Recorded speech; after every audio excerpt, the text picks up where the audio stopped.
this is a little bit different airplane. This is like a bolt-together type of assembly on this, is it not? Yeah, there are people that'll say this is a grown-up ultralight, and maybe that's an appropriate term, but it's a nice, simple little airplane with a long history behind it.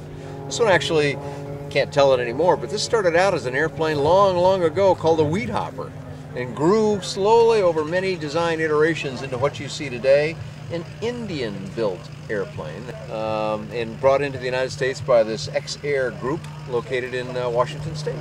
Now, what is unique about this airplane? Well, one of the things that's unique about it is this wing covering.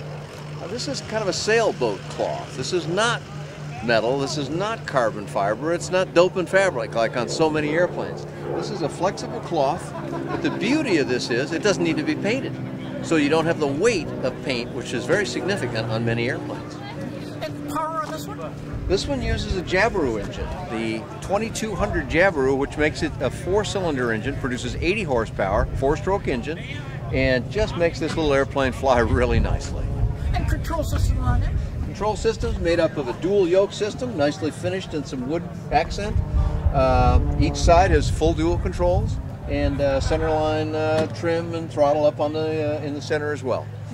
Now, how long has this aircraft actually been out of the market? You mentioned weed hopper, which of course goes right back into the 70 era, but I don't imagine this airplane was developed in 1970. No, this one, there was a weed hopper X-Air F model that came before this one that looks a little more like the old weed hopper, and this one was taken a whole step further, basically kind of a stepping stone in the route to the modern LSA we have today. But there's still lots of room for a little airplane like this for one big reason. This has a very low price tag on it.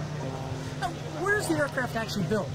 The aircraft is fabricated in India by an organization called Raj Hamsa. Sounds very Indian.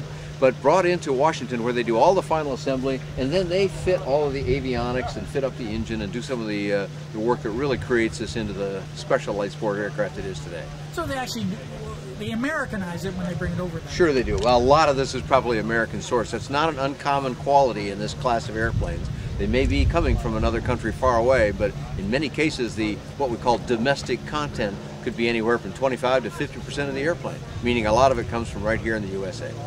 Now, what about ground handling on an airplane? How's that handled? Well, this one uses it's a tricycle gear airplane, which means it's very easy for lots of folks to fly. Uses a steerable nose wheel, 2-blade prop, and that wing covering that we talked about extends all the way back on the fuselage and goes all the way to the tail surface. This is a slip-on cover. It's pre-sewn. You can see the stitching here if you come in real close. And this is made basically like the way a sailboat sail is made. Very durable, strong cloth.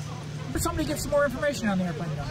Well, just remember the name of the company, X-Air, and then LSA for lightsportaircraft.com. So xairlsa.com, and that's X with a dash in it. And do you also have a flight report on this, Dan? I do have a flight report on this and its predecessor, which was made by a different company, but an almost identical airplane. That's available on my website, bydanjohnson.com, bydanjohnson.com.